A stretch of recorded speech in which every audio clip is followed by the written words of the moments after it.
সুপ্রিয় শিক্ষার্থীবৃন্দ, আসসালামু আলাইকুম।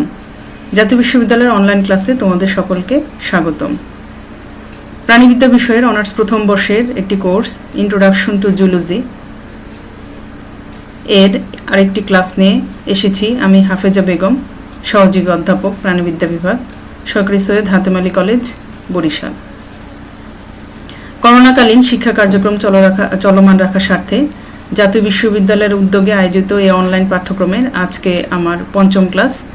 আজকে আমার লেকচারের শিরোনাম হচ্ছে কোষীয় অঙ্গাণু, এর গঠন এবং কাজ।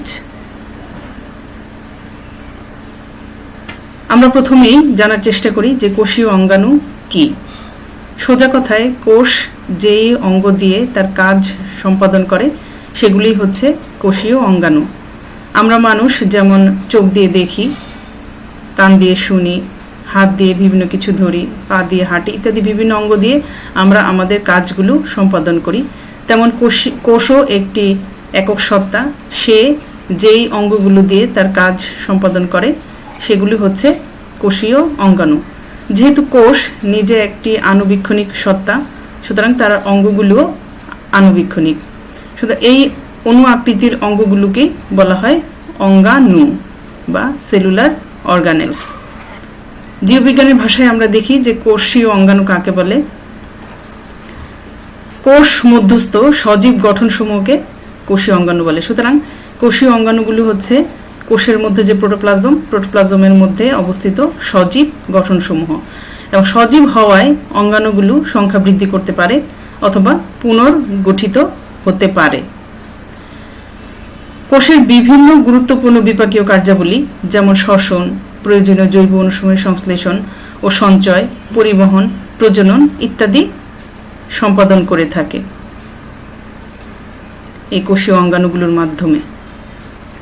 কোষীয় অঙ্গাণু আমরা জানি, আমরা গত ক্লাসে যখন কোষের সংগঠন পড়েছি সেখানে দেখেছি যে কোষীয় অঙ্গাণু দুই ধরনের। একটি হচ্ছে মেমব্রেনযুক্ত অঙ্গাণু এবং মেমব্রেনবিহীন অঙ্গাণু। যে অঙ্গাণুগুলোর বহির্ভাগে লাইপোপ্রোটিন নির্মিত মেমব্রেন থাকে সেই অঙ্গাণুগুলোকে বলা হয় মেমব্রেনযুক্ত অঙ্গাণু। মেমব্রেনযুক্ত অঙ্গাণু কি কি রয়েছে? মাইটোকন্ড্রিয়া, এন্ডোপ্লাজমিক রেটিকুলাম, গোলজি বস্তু, লাইসোজোম, পারক্সিজোম ইত্যাদি। এগুলো হচ্ছে মেমব্রেনযুক্ত অঙ্গাণু। মেমব্রেনবিহীন অঙ্গাণু কি কি রয়েছে? রাইবোজোম, মাইক্রোটিউবিউল, সেন্ট্রিওল ইত্যাদি। আমরা এখন এই কোষীয় অঙ্গাণুগুলোর গঠন এবং কাজ জানব। প্রথমেই আমরা যেই অঙ্গাণু সম্পর্কে আলোচনা করব সেটি হচ্ছে মাইটোকন্ড্রিয়া। খুব গুরুত্বপূর্ণ একটি অঙ্গাণু। কোষের প্রত্যেকটি অঙ্গাণু গুরুত্বপূর্ণ, তবে এই মাইটোকন্ড্রিয়ার গঠন এবং কাজ তোমাদের পরীক্ষায় আসে, তোমরা খুব ভালোভাবে এটি শিখে রাখবে। মাইটো শব্দের অর্থ থ্রেড, কন্ড্রিয়ন শব্দের অর্থ গ্র্যানিউল। থ্রেড মিন্স সুতা, গ্র্যানিউল মিন্স দানা, দানাদার। তাহলে সংজ্ঞায় কি বলা যায়? কোষের সাইটোপ্লাজমে বিদ্যমান দানাদার, সূত্রাকার অথবা দণ্ডাকার যেসব অঙ্গাণু কোষের শক্তি উৎপাদনের সাথে জড়িত তাদের মাইটোকন্ড্রিয়া বলে। তার মানে কোষের ভিতরে যে সকল অঙ্গাণু শক্তি উৎপাদনের সাথে জড়িত সেই অঙ্গাণুগুলোকে বলা হয় মাইটোকন্ড্রিয়া। আমরা একটি ছবির মাধ্যমে দেখি যে মাইটোকন্ড্রিয়া কোষের ভিতরে কিভাবে থাকে।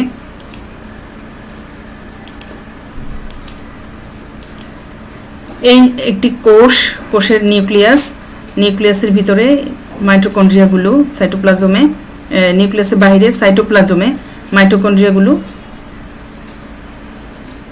সমভাবে বিস্তৃত থাকে।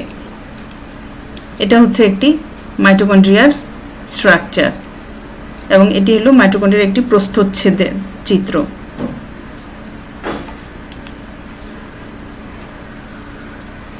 মাইটোকন্ড্রিয়া কলিকার 1880 খ্রিস্টাব্দে পতঙ্গের পেশি কোষে সর্বপ্রথম লক্ষ্য করেন।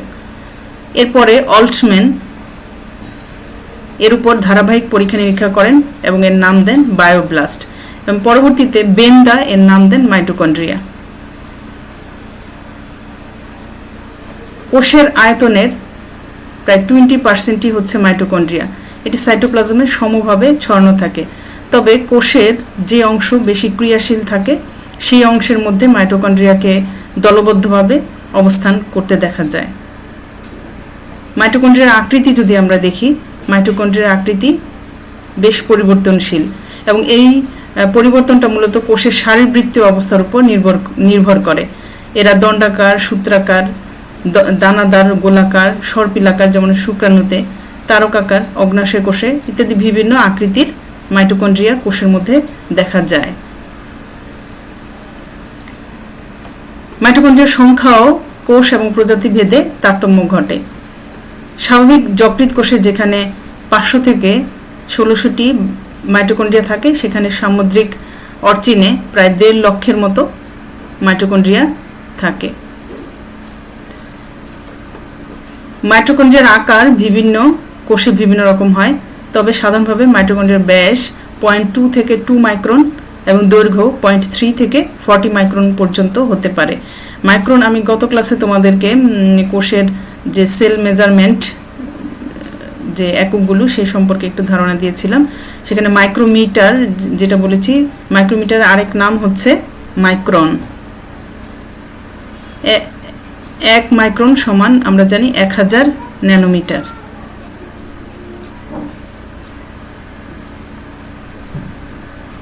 এখন আমরা মাইটোকন্ড্রিয়ার গঠন দেখব।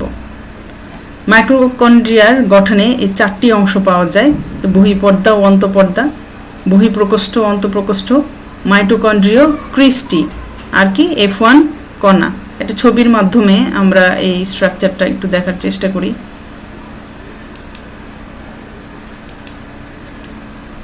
আমি এখানে একটি 2D এবং আরেকটি 3D ছবি তোমাদের রেখেছি, যাতে তোমরা একটু ভালোভাবে মাইটোকন্ড্রিয়ার স্ট্রাকচারটা বুঝতে পারো। এটা মাইটোকন্ড্রিয়ার সেকশন। এখানে আমরা দেখতে পাচ্ছি যে মাইটোকন্ড্রিয়ার 2টি মেমব্রেন রয়েছে। বাহিরের দিকে যে একটি মেমব্রেন, এই মেমব্রেনটাকে বলা হয় আউটার মেমব্রেন বা বহিঃপর্দা, আর ভিতরে মাইটোকন্ড্রিয়ার আরেকটি মেমব্রেন থাকে, সেই মেমব্রেনটাকে বলা হয় ইনার মেমব্রেন বা অন্তঃপর্দা।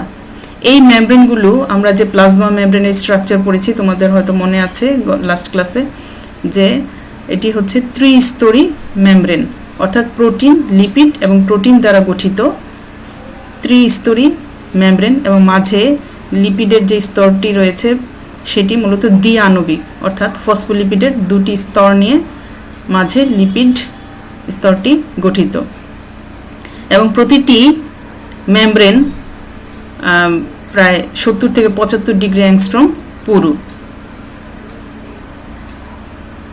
আউটার মেমব্রেন এবং ইনার মেমব্রেন মানে বহিঃপর্দা এবং অন্তঃপর্দার মাঝে যে ফাঁকা জায়গা থাকে সেটাকে বলা হয় বহিঃপ্রকোষ্ঠ।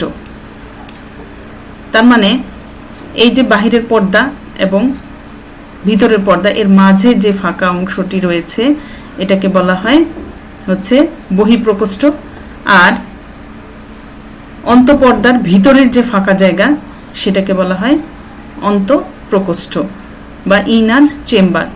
এই ইনার চেম্বারটি মূলত ম্যাট্রিক্স বা ধাত্র বস্তু দিয়ে, ঘন জেলির মতো ধাত্র বস্তু দিয়ে পূর্ণ থাকে, এবং এখানে আরও কিছু উপাদান রয়েছে, যেমন ডিএনএ। মাইটোকন্ড্রিয়ার নিজস্ব ডিএনএ থাকে, একে বলা হয় মাইটোকন্ড্রিয়াল ডিএনএ, এবং মাইটোকন্ড্রিয়া নিজেই এই ডিএনএ থেকে নির্দেশনায় প্রোটিন তৈরি করতে পারে। সেজন্য এর মধ্যে রাইবোজোম থাকে, যেটি হচ্ছে প্রোটিন তৈরির কারখানা। সুতরাং মাইটোকন্ড্রিয়ার নিজস্ব ডিএনএ এবং নিজস্ব রাইবোজোম থাকে, যেটাকে বলা হয় মাইটোরাইবোজোম বা এই ইনার মেমব্রেনের ভিতরে সাইডে ম্যাট্রিক্সের দিকে কিছু ছোট ছোট কণা থাকে, সেগুলোকে বা স্ট্রাকচার দেখা যায়, সেই স্ট্রাকচারকে বলা হয় মাইক্রোবডি বা F1 কণা। ইনার পর্দাটি ভাঁজ আঙ্গুলের মতো ভাঁজ খেয়ে থাকে। দেখো তোমরা, এই যে বাহিরের যে আউটার মেমব্রেন, এটার মধ্যে কোনো ভাঁজ নেই, কিন্তু ভিতরের যে পর্দাটি, সেই পর্দাটি আঙ্গুলের মতো অভিক্ষেপ দেখা যায়। এই অভিক্ষেপগুলোকে বলা হয় মাইটোকন্ড্রিয় ক্রিস্টি। এই ক্রিস্টির উপরে, পর্দার উপরে ছোট ছোট কিছু মাইক্রো বডি বা স্ট্রাকচার দেখা যায় ইলেকট্রন অণুবীক্ষণ যন্ত্রের নিচে, এই স্ট্রাকচারগুলো দেখা যায়, এগুলোকে বলা হয় F1 কণা বা মাইক্রোবডি। একটি ক্রিস্টিকে যদি বড় করে দেখা যায়, দেখো এটা হলো একটি ক্রিস্টি বা অন্তঃপর্দার ভাঁজ, যেটাকে বলা হয় ক্রিস্টি। এটাকে যদি আমরা বড় করে দেখি তাহলে এর মধ্যে এই ছোট ছোট মাইক্রোবডিগুলো দেখা যায়। এই মাইক্রোবডিগুলোকে F1 কণাও বলা হয়ে থাকে এবং এই F1 কণাকে ইলেকট্রন মাইক্রোস্কোপের নিচে F1 কণার 3টি অংশ দেখা যায়। এটি হলো গোল মাথা মস্তক, আরেকটি হলো বৃন্ত এবং আরেকটি হলো আয়তকার ভিত্তি। বিজ্ঞানীরা মনে করেন যে ফসফোরাইলেশনের জন্য, অক্সিডেটিভ ফসফোরাইলেশনের জন্য বা ইলেকট্রন ট্রান্সপোর্ট সিস্টেমের জন্য প্রয়োজনীয় যত এনজাইম এই F1 কণার ভিতরে অবস্থান করে। তাহলে এটা হচ্ছে মোটামুটি আমাদের মাইটোকন্ড্রিয়ার ভৌত স্ট্রাকচার। মাইটোকন্ড্রিয়ার যদি রাসায়নিক গঠন দেখি তাহলে দেখা যাবে যে এর মধ্যে প্রোটিন আছে 60 থেকে 70%, লিপিড 25 থেকে 30%, এবং লিপিডের মধ্যে আছে ফসফোলিপিড, কোলেস্টেরল মুক্ত ফ্যাটি অ্যাসিড এবং ট্রাইগ্লিসারাইড। আরএনএ আছে 0.5% এবং সামান্য পরিমাণ ডিএনএ থাকে। এছাড়া স্বল্প পরিমাণ খনিজ ধাতুর আয়ন যেমন ক্যালসিয়াম, ম্যাগনেসিয়াম, ম্যাঙ্গানিজ, রূপা, গন্ধক, ভিটামিন যেমন B6, B12, K, E এর অস্তিত্ব রয়েছে। মাইটোকন্ড্রিয়ার বিভিন্ন অঞ্চলে প্রায় 70 প্রকার উৎসেচক বা এনজাইম থাকে এবং কোএনজাইমের সন্ধান পাওয়া গেছে। মাইটোকন্ড্রিয়ার কাজ যদি আমরা দেখি যে মাইটোকন্ড্রিয়া হচ্ছে কোষের শক্তি উৎপাদক অঙ্গাণু। কোষে এরা প্রয়োজনীয় প্রায় যাবতীয় শক্তি সরবরাহ করে থাকে, এরা উৎপন্ন করে এবং সরবরাহ করে থাকে। একমাত্র মাইটোকন্ড্রিয়াই পাইরুভিক অ্যাসিডকে কার্বন ডাইঅক্সাইড ও পানিতে রূপান্তরিত করতে পারে। শক্তি উৎপাদনের জন্য মাইটোকন্ড্রিয়াকে কি বলা হয়? কোষের পাওয়ার হাউস। তাহলে তোমাদের যদি কোশ্চেন আসে যে কোষের পাওয়ার হাউস কাকে বলে, তাহলে তোমাদের উত্তর দিতে হবে মাইটোকন্ড্রিয়া। আমরা জানি যে আমরা যখন খাবার খাই, যে কোনো খাবারই যখন খাই তখন সেটা পরিপাক হয়। ধরো আমরা যখন কার্বোহাইড্রেট খাবার খাই তখন সেটা পরিপাক হয়ে গ্লুকোজে পরিণত হয়। গ্লুকোজ হচ্ছে কোষের উপযোগী খাদ্য।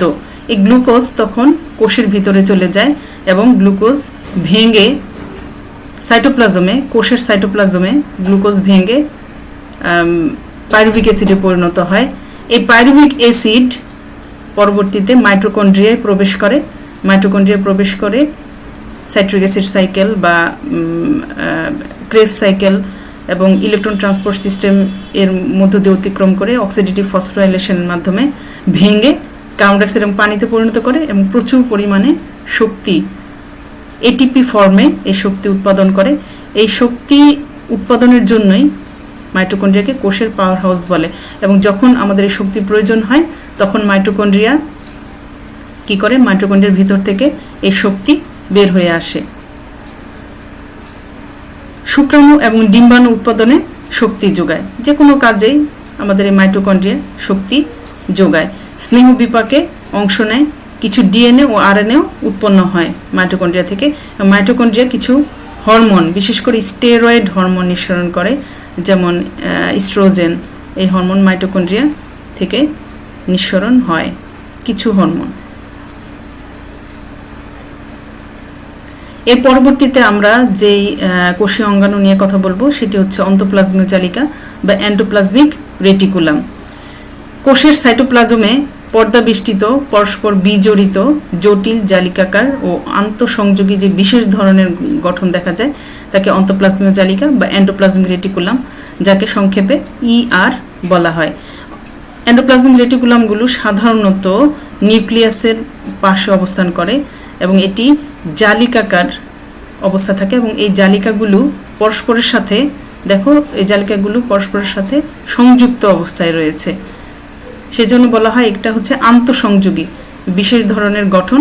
এটাকে বলা হয় অন্তঃপ্লাজমীয় জালিকা বা ER।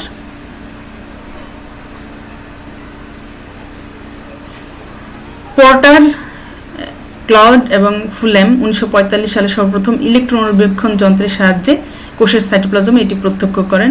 পরবর্তীতে পর্টার এর নাম দেন অন্তঃপ্লাজমীয় জালিকা।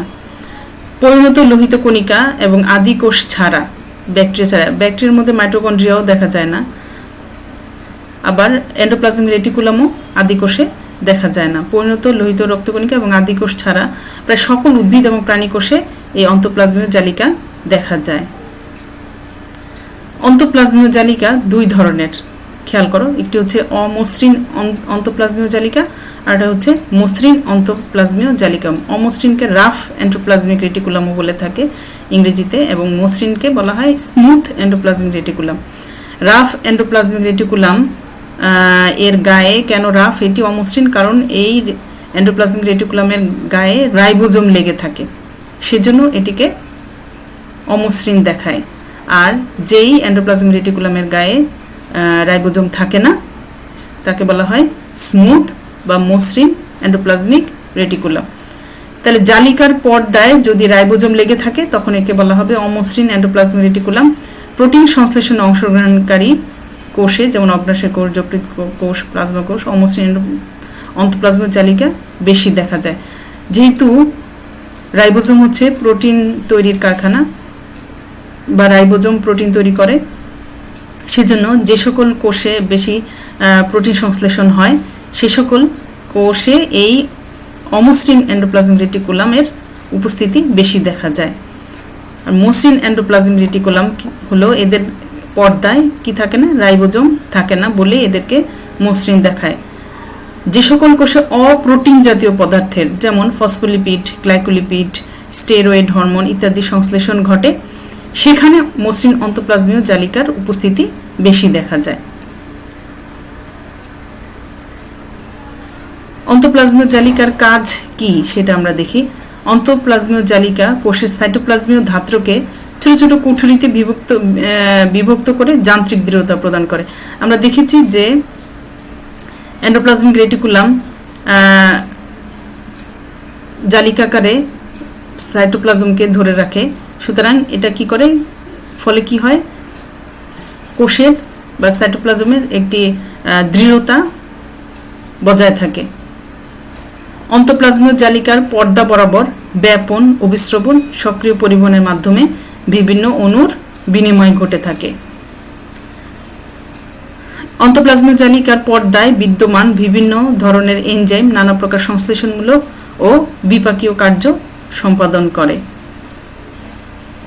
অন্তঃপ্লাজমীয় জালিকা রাসায়নিক বিক্রিয়ার জন্য অতিরিক্ত তল সৃষ্টি করে। অন্তঃপ্লাজমীয় জালিকাগুলোকে আমরা দেখেছি যে ভাঁজ খেয়ে থাকে এবং জালিকাকারে থাকে, এর ফলে কি হয়, এর বিক্রিয়ার তল বৃদ্ধি পায়। প্রোটিন সংশ্লেষণে সহায়তা করে। যেহেতু অন্তঃপ্লাজমীয় জালিকার গায়ে রাইবোজোম লেগে থাকে, সুতরাং এটি রাইবোজোমকে প্রোটিন সংশ্লেষণে সহায়তা করে থাকে। সংশ্লেষিত পদার্থ সংগ্রহ এবং সঞ্চয় করে। অন্তঃপ্লাজমীয় জালিকা সংবহন তন্ত্রের মতো কাজ করে, মানে পরিবহন করে, সংবহন তন্ত্রের মতো কাজ করে, এই জন্য একে কোষের পরিবহন তন্ত্র বলা হয়।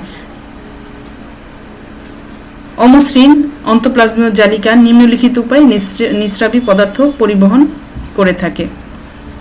পরিবহন তন্ত্র বলা হয় কোষের কোন অঙ্গাণুকে, অন্তঃপ্লাজমীয় জালিকাকে। কেননা যখন অন্তঃপ্লাজমীয়, বিশেষ করে অমসৃণ অন্তঃপ্লাজমীয় জালিকার গায়ে রাইবোজোম লেগে থাকে, রাইবোজোম থেকে প্রোটিন সংশ্লেষিত হওয়ার পরে অন্তঃপ্লাজমীয় জালিকার ভিতরে এই সংশ্লেষিত পদার্থগুলি সংগ্রহ এবং সঞ্চিত হয়। পরবর্তীতে অন্তঃপ্লাজমীয় জালিকা সেই পদার্থগুলোকে কি করে, পরিবহন করে কোষের অন্যান্য জায়গায় ভেসিকেল আকারে পাঠিয়ে দেয়। তাহলে অমসৃণ অন্তঃপ্লাজমীয় জালিকা নিম্নলিখিত উপায়ে এই নিঃস্রাবী পদার্থ পরিবহন করে। কিভাবে, অমসৃণ এন্ডোপ্লাজমিক রেটিকুলাম থেকে ওই ভেসিকেল আকারে সেটা গোলজি বস্তুতে যায়, গোলজি বস্তু পরবর্তীতে লাইসোজোম বা ক্ষরণদানা তৈরি করে। এভাবে এই ক্ষরণদানা পরবর্তীতে প্লাজমা মেমব্রেনের পর্যন্ত পৌঁছায় এবং প্লাজমা মেমব্রেনের গায়ে পৌঁছানোর পর সেখান থেকে এটি বাইরে, কোষের বাইরে নিক্ষিপ্ত হয়। এভাবে কোনো কোষ থেকে প্রোটিন বা এনজাইম বাইরে পরিবাহিত হয়, কোষের বাইরে পরিবাহিত হয়, এবং এই পরিবহনের কাজটি করে বলেই অন্তঃপ্লাজমীয় জালিকাকে বলা হয় পরিবহন, কোষের পরিবহন তন্ত্র। এটি লিপিড এবং স্টেরয়েড সংশ্লেষণ করে। নিউক্লিয়াসে সংশ্লেষিত আরএনএ এই জালিকার মাধ্যমে পরিবাহিত হয়। যেহেতু আমরা দেখেছি যে এন্ডোপ্লাজমিক রেটিকুলাম নিউক্লিয়াসের পোর বরাবর লেগে থাকে, নিউক্লিয়াস মেমব্রেনের সাথে লেগে থাকে, সুতরাং নিউক্লিয়াসের যে আরএনএ সংশ্লেষিত হয় তা এই জালিকার মাধ্যমেই পরিবাহিত হয়ে রাইবোজোমের কাছে পৌঁছায়। এরপরে আমরা যে কোষীয় অঙ্গাণুটি নিয়ে কাজ করব সেটি হচ্ছে গোলজি কমপ্লেক্স।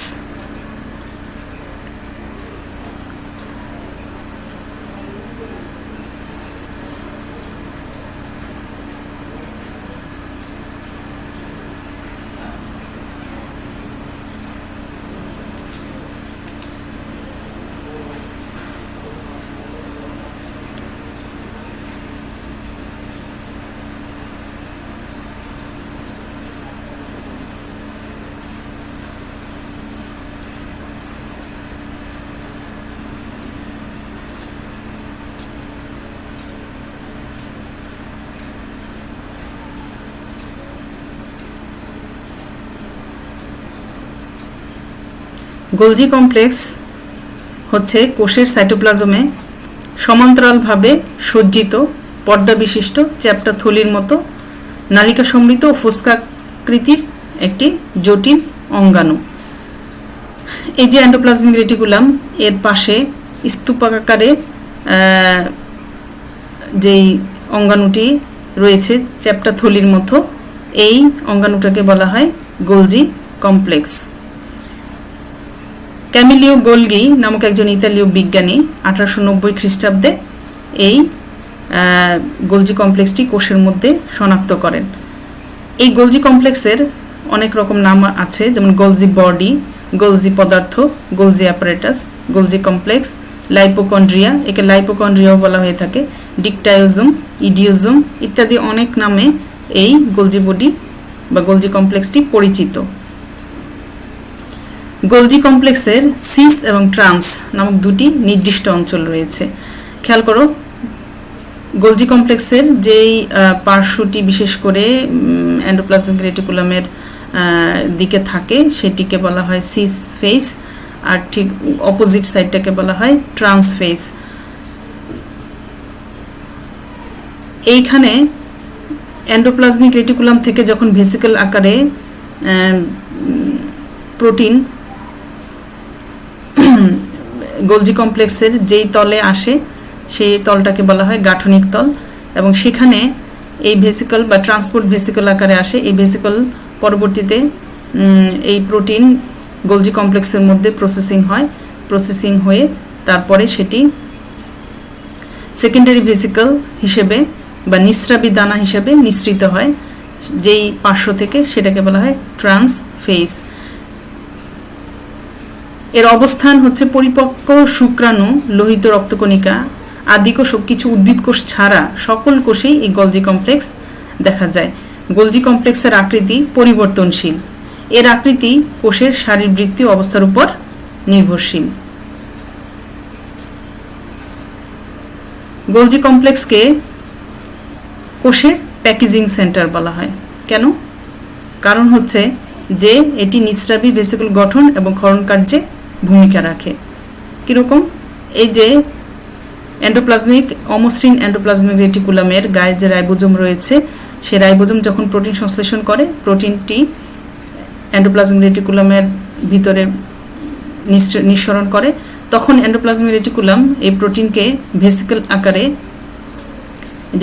আকারে গোলজি কমপ্লেক্সে পাঠিয়ে দেয়। গোলজি কমপ্লেক্স এই প্রোটিনগুলোকে প্রয়োজন অনুসারে প্যাকেট করে। যেই প্রোটিনে যেখানে যাবার প্রয়োজন তাকে সেখানে ট্যাগ লাগিয়ে তাকে কোষের উপযোগী করে তৈরি করে এবং নির্দিষ্ট জায়গায় পৌঁছানোর ব্যবস্থা করে। সেজন্য এই গোলজি কমপ্লেক্সকে বলা হয় কোষের প্যাকেজিং সেন্টার, এবং সেই অনুসারে এটি গোলজি কমপ্লেক্স করে নিঃস্রাবী দানা তৈরি করে, নিঃস্রাবী দানা হিসেবে বা ভেসিকল আকারে প্রোটিনগুলোকে নির্দিষ্ট জায়গায় পৌঁছানোর ব্যবস্থা করে। তাহলে নিঃস্রাবী ভেসিকল গঠন এবং ক্ষরণ কার্যে ভূমিকা রাখে। এটি লিপিড প্রক্রিয়াকরণ এবং ক্ষরণ এই কাজটিও করে থাকে। পলিস্যাকারাইড সংশ্লেষণ এবং ক্ষরণ করে। প্লাজমা পর্দা গঠনেও গোলজি কমপ্লেক্সের ভূমিকা রয়েছে। উদ্ভিদের কোষ প্রাচীর গঠন করে। শুক্রাণুর অ্যাক্রোজোম গঠনে গোলজি কমপ্লেক্স গুরুত্বপূর্ণ ভূমিকা পালন করে। লাইসোজোম গঠন করে। এই এই এই ভেসিকল থেকে মূলত এই ভেসিকলগুলো মূলত লাইসোজোম প্যাকেট হিসেবে নিঃসৃত হয়। এটি লাইসোজোম এই অঙ্গাণুটি মূলত গোলজি কমপ্লেক্স থেকেই গঠিত হয়। স্নায়বিক ক্ষরণ হয়, তার তরল সাম্য নিয়ন্ত্রণ করে। গোলজি কমপ্লেক্স মাইটোকন্ড্রিয়াকে এটিপি উৎপাদনে উদ্বুদ্ধ করে। আমরা এখন যেই অঙ্গাণু নিয়ে কথা বলবো সেটি হচ্ছে লাইসোজোম। লাইসিস শব্দের অর্থ পরিপাক আর সোমা অর্থ দেহ, অর্থাৎ পরিপাককারী দেহ। এটি হচ্ছে একটি লাইসোজোমের চিত্র। এটি একটি এনজাইম প্যাকেট মূলত। কোষের সাইটোপ্লাজমের মধ্যে অবস্থিত, লাইপোপ্রোটিন পর্দা বেষ্টিত এবং এনজাইমধারী এক ধরনের দানাদার অঙ্গাণু যা অন্তঃকোষীয় পরিপাকে অংশগ্রহণ করে তাকে কি বলা হয়? লাইসোজোম। অন্তঃকোষীয় পরিপাকে অংশগ্রহণ করে। কোষের ভিতরে যে পরিপাক সেটাকে আমরা বলি অন্তঃকোষীয় পরিপাক। এই পরিপাকে অংশগ্রহণকারী অঙ্গাণু হচ্ছে লাইসোজোম। দ্য দুভে 1955 সালে লাইসোজোম আবিষ্কার করেন এবং নাম দেন।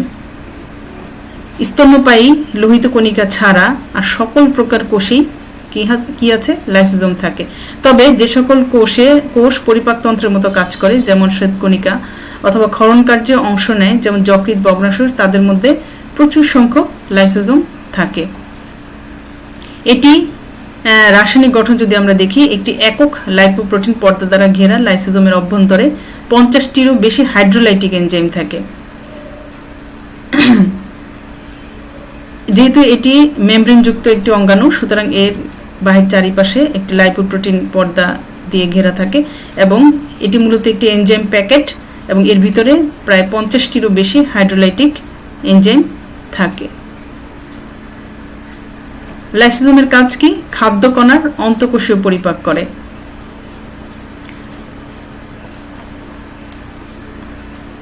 কোষের অকেজ অঙ্গাণু ধ্বংস করে। আমরা একটু দেখি এই ছবিটার মাধ্যমে এই কাজগুলো। যখন কোনো, এটা হচ্ছে একটি সেলের, এটা হচ্ছে গলগি বডি, হচ্ছে এন্ডোপ্লাজমিক রেটিকুলাম। এন্ডোপ্লাজমিক রেটিকুলাম থেকেই প্রোটিন বা এনজাইম ভেসিকল আকারে, ট্রান্সপোর্ট ভেসিকল আকারে বের হয় এবং এটি গোলগি অ্যাপারেটাসে গিয়ে এটি প্রসেসিং হয়, হয়ে প্যাকেজিং হয়। প্যাকেজিং হওয়ার পরে যেই ভেসিকলগুলো বের হয়, নিঃস্রাবী দানা বা নিঃস্রাবী ভেসিকল, সেগুলো মূলত লাইসোজোম বা এনজাইম প্যাকেট। এই লাইসোজোম কি করে? বাহির থেকে যদি কোনো ফুড পার্টিকেল কোষের মধ্যে প্রবেশ করে অথবা যদি কোনো ভাইরাস ব্যাকটেরিয়া প্রবেশ করে, সেটা ফ্যাগোসোম তৈরি হয়।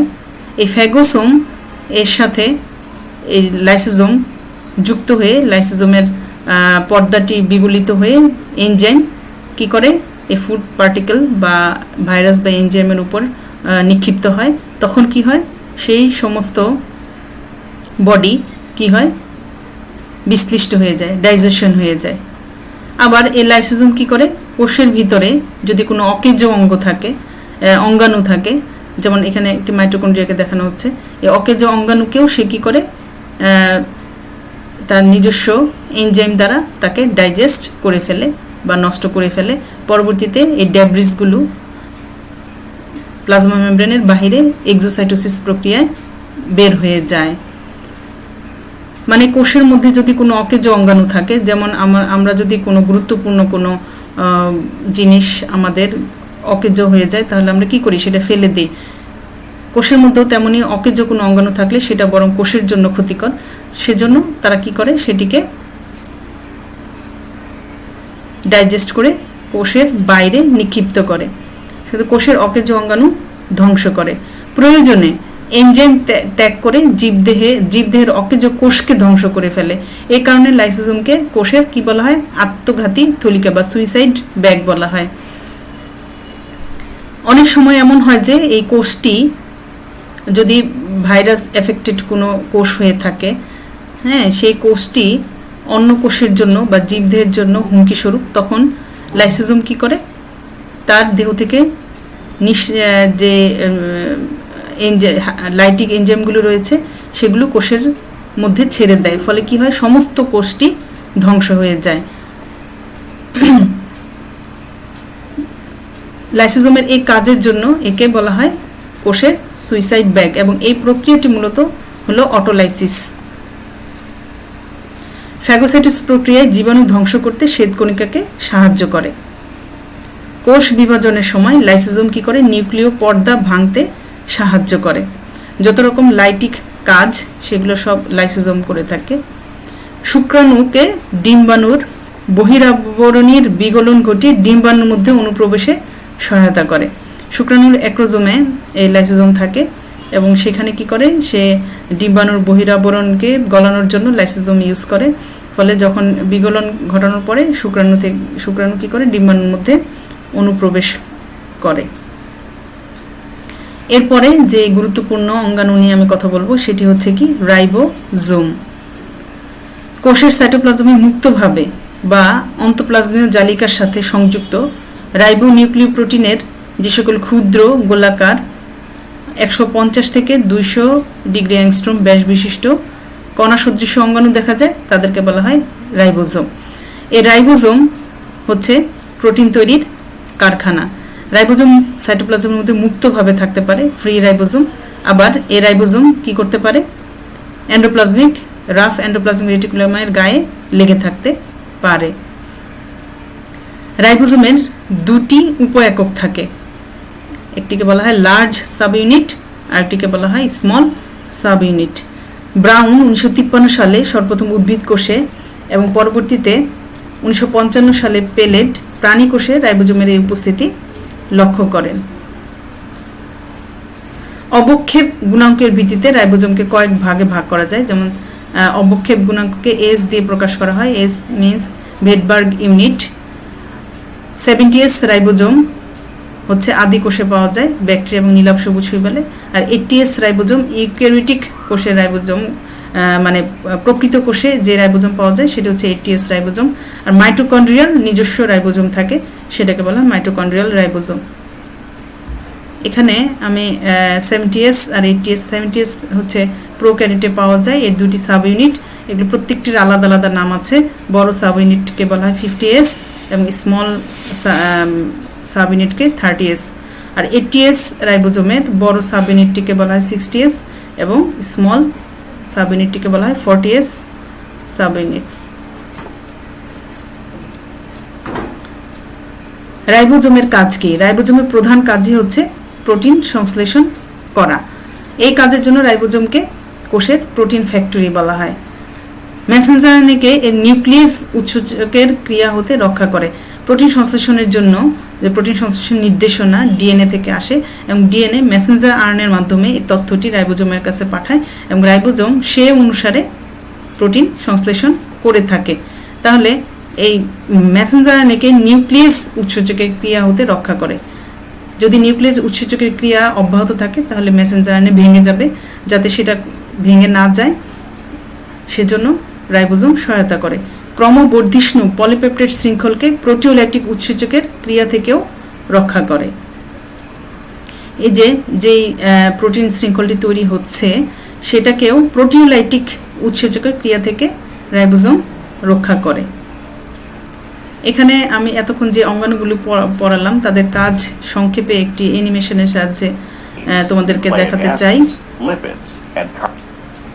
এটা হচ্ছে এন্ডোপ্লাজমিক রেটিকুলাম, যার মধ্যে এই রাইবোজোম থেকে প্রোটিন সংশ্লেষিত হয় এবং এটি ভেসিকল আকারে, যেটাকে বলা হয় ট্রান্সপোর্ট ভেসিকল, এই আকারে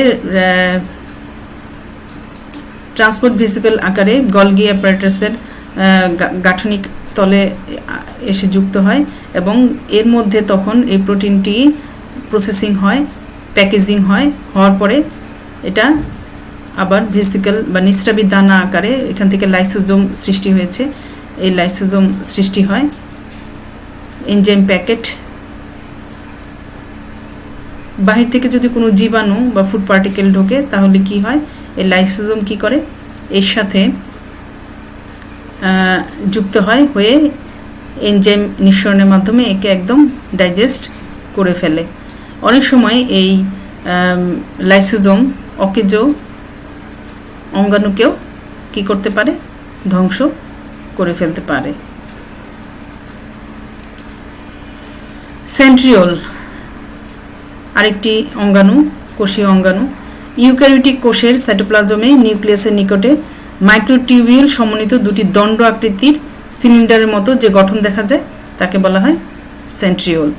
দুটি সিলিন্ডারের মতো যে আকৃতি গঠন দেখা যায় এটি হচ্ছে সেন্ট্রিওল। সেন্ট্রিওলগুলো প্রায় জোড়ায় জোড়ায় অবস্থান করে। এই একজোড়া সেন্ট্রিওলকে একত্রে বলা হয় ডিপ্লোজোম।